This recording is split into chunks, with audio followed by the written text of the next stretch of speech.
Wherever you go, whatever you do, throw a little at it. Omax, Vest and Briefs.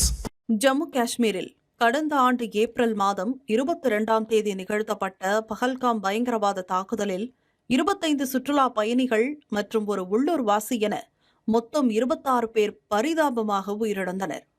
இந்த சம்பவத்தில் ஈடுபட்ட பாகிஸ்தான் பயங்கரவாதிகளான சுலைமான் ஷா, ஹபீப் தாஹிர் மற்றும் Hamza Afghani ஆகிய மூவரும் அடையாளம் காணப்பட்டு கடந்த ஆண்டு ஜூலை 29ஆம் தேதி ஆபரேஷன் மகாதேவ் நடவடிக்கையின் மூலம் அதிரடியாக சுட்டுக் கொல்லப்பட்டனர். இந்நிலையில் பஹல்காம் பயங்கரவாத தாக்குதல் தொடர்பாக 1527 பக்கங்கள் கொண்ட குற்றப்பத்திரிகையை NIA தாக்கல் செய்துள்ளது. லஷ்கர்-இ தொய்பா மற்றும் தி ரெசிடென்ஸ் ஃப்ரண்ட் ஆகிய பயங்கரவாத அமைப்புகள் பஹல்காம் தாக்குதலை நடத்தியதாக குற்றப்பத்திரிகையில் குறிப்பிடப்பட்டுள்ளது. இது ஏற்கனவே அறியப்பட்ட விஷயம் என்றாலும் பஹல்காம் தாக்குதல் எவ்வாறு நடத்தப்பட்டது என்ற ஒவ்வொரு விவரமும் குற்றப்பத்திரிகையில் இடம்பெற்றுள்ளது. தாக்குதல் நடத்துவதற்கு ஒரு நாள் முன்பாக பயங்கரவாதிகள் மூவரும் உள்ளூர்வாசி ஒருவரது வீட்டில் தங்கியிருந்ததும் தங்களுக்கு தேவையான உணவுப் பொட்டலங்களை கட்டிக்கொண்டு இரவு 10 மணியளவில் அங்கிருந்து புறப்பட்டதும் தெரியவந்துள்ளது.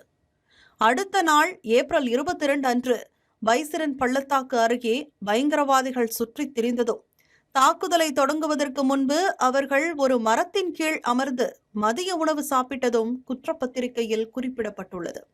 பிற்பகல் 2:33 மணிக்கு ஜிப்லைன் அமைந்துள்ள பகுதிக்கு சென்ற பயங்கரவாதி ஒருவர் M4 கார்பைன் துப்பாக்கியை கொண்டு சுற்றுலா பயணிகளை சுடத் தொடங்கியதாக NIA குற்றப்பத்திரிகையில் தெரிவிக்கப்பட்டுள்ளது.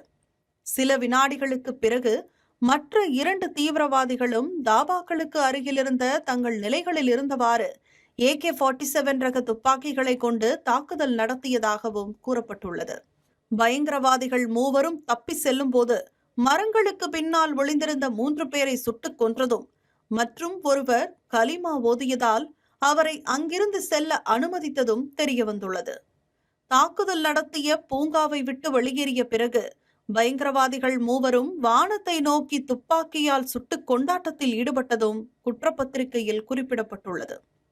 எவ்வித ஈவு இரக்கமும் இன்றி மனித மிருகங்கள் நடத்திய கோழைத்தனமான தாக்குதல் பயங்கரவாதம் எவ்வித சமரசமும் இன்றி வேரறுக்கப்பட வேண்டும் என்பதையே நமக்கு உணர்த்துகிறது.